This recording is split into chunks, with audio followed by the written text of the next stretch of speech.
picture or whatever. Look like Spence could be training. I say it could be rumors going off a picture with Roy Jones Jr. Now I know he went up to Philly and started working with some Philly trainers. Maybe, I guess it didn't work out. You know, maybe it was a tree out, remember, on the longest yard. And people said, man, why you gotta comb your beard on camera? What does it fucking matter? Most people listen, they not watching, and some of you niggas need to comb y'all beard anyway.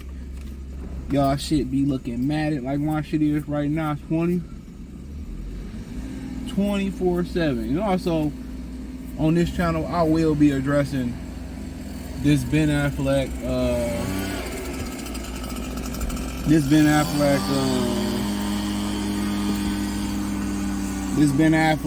J-Lo, and Mark Anthony situation.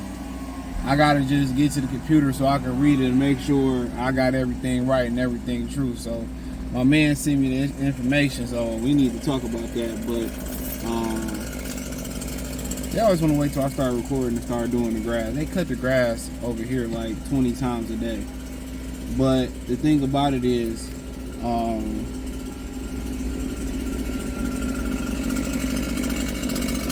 mosquito biting. But the thing about it is, he's trying to look busy and shit. Come on, hurry up. Yeah, the thing about it is, I mean, some people say it's a bad fit. I mean, Jamal went down there, you know, and trained with him. I mean, Ronnie made a situation for him to go down there and train with Roy down there in Florida, and I think Southern boys, you know, sticking together.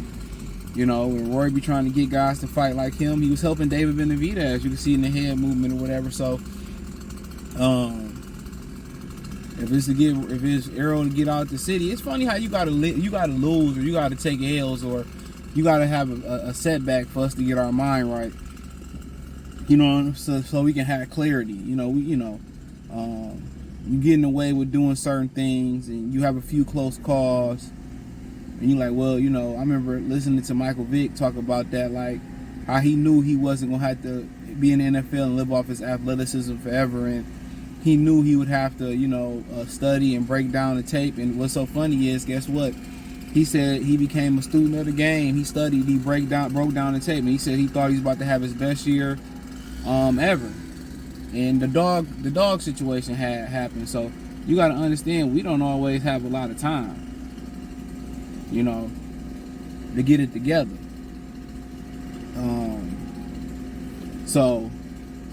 You know, Errol Spence, it took for him to lose, and I guess possibly that to get him out the city of Dallas. And like I said, a young man gets some money. The best thing you could do is get the fuck out your home city. Rapper, regular person, move to a different area. You get some real money. Sometimes moving out to the suburbs ain't good enough. Sometimes it move to a whole nother area. Because most of these brothers, you know, and sisters that live in today, or the black women that get money and try to live in their hood, guess what? They end up dying, or serious crimes are committed against them. So it's good to get up out of Dallas, man. That's really, really good for him, man. And hopefully he choose to, and don't bring Roy to Dallas. Go out to Florida, train, get his mind right. Yeah, you want to be there for your kids. You want to see their first steps and all that. But sometimes you got to do what's best for y'all. Maybe moving the family to Florida, moving them somewhere else, you know, closer. But first and foremost, I think, you know, and this for me, outside looking in, the best thing he needs to do is get the hell up out of Dallas. And it's lit, you know what I'm saying? It's a lot going on. Titty bars, the weather, the beautiful people of Dallas. This is a great city. You hear nothing but great things about it. Diverse community. You know, a lot of great food areas. So no, obviously nobody want to leave a situation like that. You ain't dealing with the humidity that you're dealing with in Houston. So nobody want to, you know, not deal with that. But going with Roy, I think it's a good thing for him. If he feel like that's the best fit, yes, they passed up the whole Crawford thing, and he told him from a logical standpoint of view, I thought Crawford would win because, you know, from a logical standpoint of view, it wasn't no hating. But when you do things in social media, or the media misconstrue things, or you see that a lot in boxing where guys can't really pick who they want to pick because I'm cool with him, or he gonna think I'm hating, or now we got beef. These niggas is sensitive, bro. And people will try you on YouTube in the comment section to say something, and you know, like, I don't really give, man, what Jesus say? I don't care what a player had to say. Hit him with the tool and flush it. What he say? Fuck what a player had to say. Hit him with the tool and flush his whole radiator. But yeah, I really worry. I mean, shit, you know, if I was that bad, why'd you watching? You know what I'm saying? But I mean, some people don't think it's a good fit. No, people say Roy, which is all athleticism, he didn't teach, he can't, you know, didn't do something. I mean, you see trainers all the time teach things that they necessarily, you know, couldn't physically do. Tell me I'm wrong. Popcorn.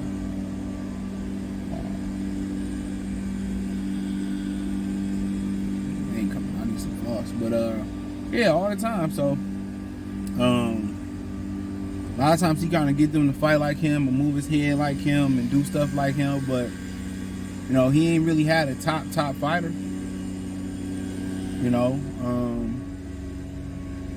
I think if it was any guy he probably should have trained, it should be a guy like Eubanks or, you know, John Pascal back in the day, because he fought just like Roy to a certain extent. But you know, as far as, you know, Errol, Spence, you know, you can't train everybody the same way, and that's kind of been a knock on Roy.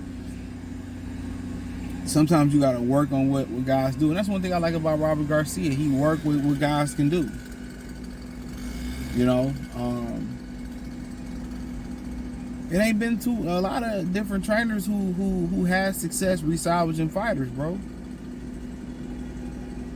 Right? Who really had success resalvaging a fighter that has some issues going on? These bugs be tearing me the fuck up. Especially walking miles. Who had a bunch of success? You know, just retooling fighters. You know, it takes, especially today when you ain't as active. So right now, if he choose Roy, or whoever he choose, you're talking about 2 weeks, July, August, September, October. Let's say he got 5 months at best. That's a lot of work to get in. And it's just repetition. You know, it's repetition in the pad works and drills with shadow boxing and on the bag, making sure you doing this right. And then it's taking that teaching and then taking it into sparring. You know, and then it's taking it into sparring and taking it to a real fight. All those are three separate different things, in my opinion. You know what I'm saying? So when you talking about, that's a lot of work. This is why dudes go in tune-ups and they go in increments. You know? And number one thing about guys that get new coaches, you know, it's the number one thing that makes them successful when they get new coaching? Careful matchmaking. It's careful matchmaking. That's exactly what it is. It's careful matchmaking. That's the number one thing that does it. They become a little bit more meticulous and careful in their matchmaking. It ain't necessarily the coach, it's the matchmaking. Let's get you some easy fights. Let's get your confidence up. Let's work on some things. He going right into a fight with Fondor with Roy Jones. And Roy Jones got Benavidez moving his head like this, and he got all his fighters moving like this and doing this, that, and the third and all that, man. I don't know. Best thing that brother can do is get in the best shape possible. Start now.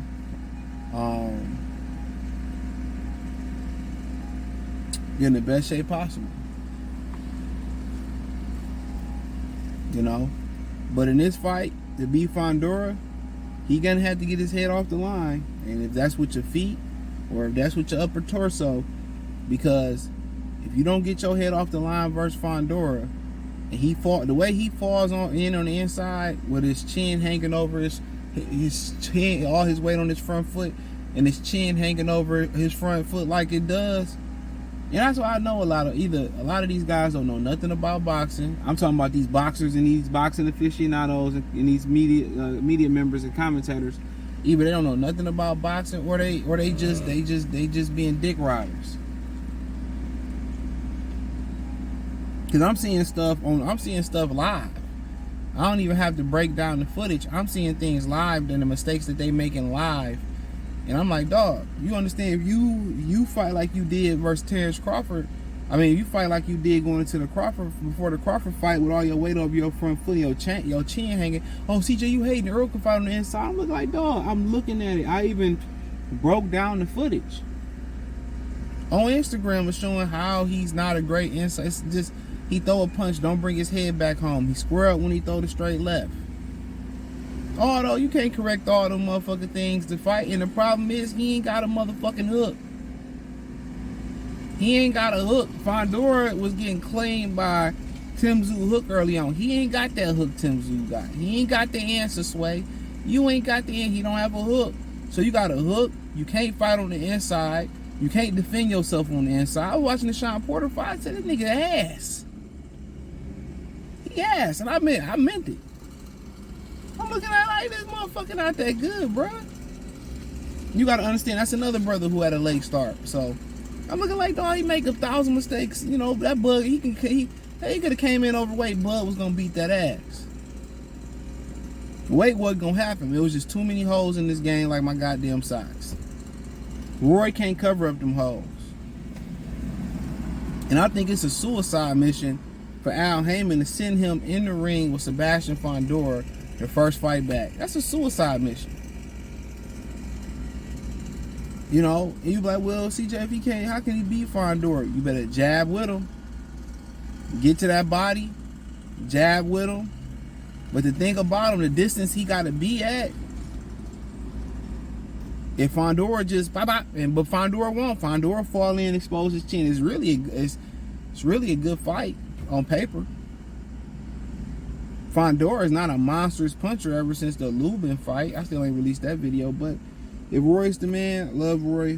One of my all-time favorite fighters, right behind Aaron Pryor, right up there with Larry Holmes. Wish him nothing but the best. I don't pray on no brother's downfall. You know, even though Errol did some bust-ass shit, you know. A lot of bust-ass shit when you factor in Derrick James, and if you factor in he was the reason that Frank left, but you do a lot of busted shit. A lot of shit that I couldn't respect. But that's just me, bro. But I do some things that niggas wouldn't respect. So, you know, go hand in hand, man. I really do wish the brother nothing but the best, both the brothers. Shout out to Texas, shout out to Dallas. I got Baltimore mad at me now over the rapper wearing whatever the fuck he was wearing that night. So, shout out to Baltimore. Hit the link tree. Find me on X, Instagram, Spotify, Anchor, Cash App, Venmo, PayPal, Spotify. Check me out on Rumble, please. Goodfella TV on Rumble, man. Check it out. Like I said, check out the Patreon. Y'all been doing a great job, and I ain't been promoting like I want to. I'll definitely get back to that. Peace.